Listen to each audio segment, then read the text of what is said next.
This is not your usual crowd.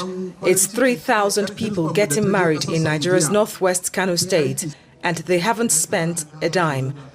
But money isn't the main motivation for Muhammad, who is beaming with joy as he marries Amina, a widow, as his second wife. For him and his bride, it's a dream come true. I am so happy that today has finally come. Allah has made the wedding happen.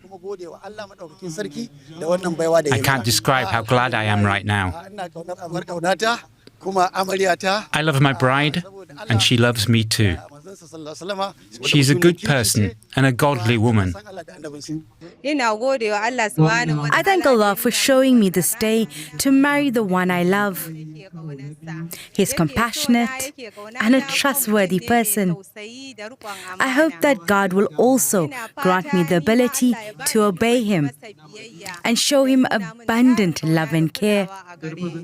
The state-sponsored mass wedding is an initiative designed to help low-income families cover wedding costs, reduce immorality, and promote social stability. Each groom received around €64 to support dowry payments, while the brides got the same amount to start a trade.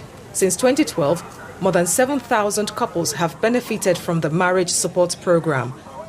This year's edition cost the government the equivalent of €1 million to cover medicals, counseling and marriage supplies, including wedding clothes for the couples.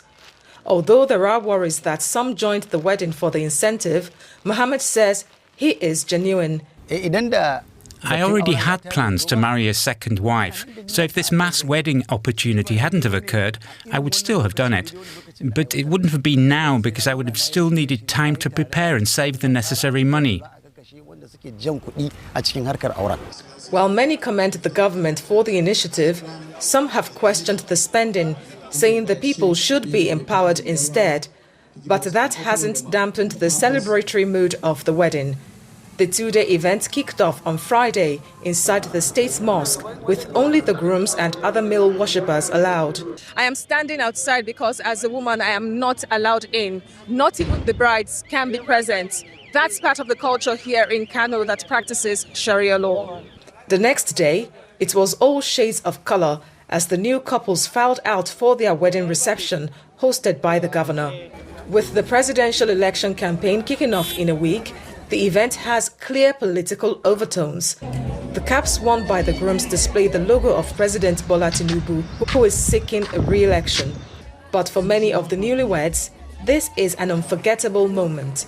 The support we will get from this wedding will serve as the foundation for building our lives, so we can provide for our families.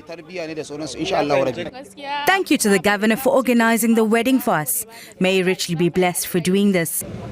This is a great opportunity for me because if the governor hadn't have helped with the expenses of the wedding, I don't know if I ever would have got married. The mood here is a festive one as the couples are officially presented to the public, marking the beginning of a union that they can't, however, get out of unless they get the approval of the government that sponsored the mass wedding.